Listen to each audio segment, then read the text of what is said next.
सबैलाई नमस्कार।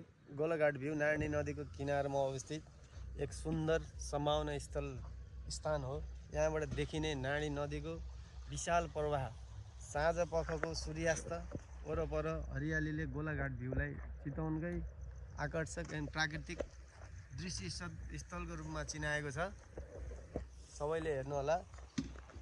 अन्त्यतै यहाँ स्थानीय बासिन्दा लगायत पर्यटकहरू घुम्न आउनेहरूको लागि अत्यन्तै मनमोहक गन्तव्य बनेको छ। यो भ्यू केवल दृश्य सौन्दर्य मात्रै सीमित छैन, यसमा पर्यटन आर्थिक विकासको ठुलो सम्भावना पनि निहित छ। उचित व्यवस्थापन, पूर्वाधार विकास र नदी संरक्षणसँगै यो क्षेत्रलाई आन्तरिक वा पर्यटनको आकर्षक केन्द्रका रूपमा विकास गर्न सकिने पनि देखिन्छ। तर यो दीर्घकालीन दृष्टिकोणले अभावले यसमा सम्भावना अझै पूर्ण रूपमा उपयोग हुन सकेको छैन।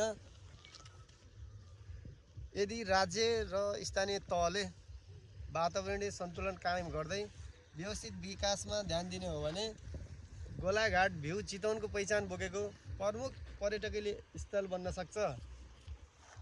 अहिले गोलाघाट भ्यू अवसर उपेक्षा बीच उभिएको एउटा सुन्दर सम्भावना कथा जस्तै बनेको छ। धन्यवाद।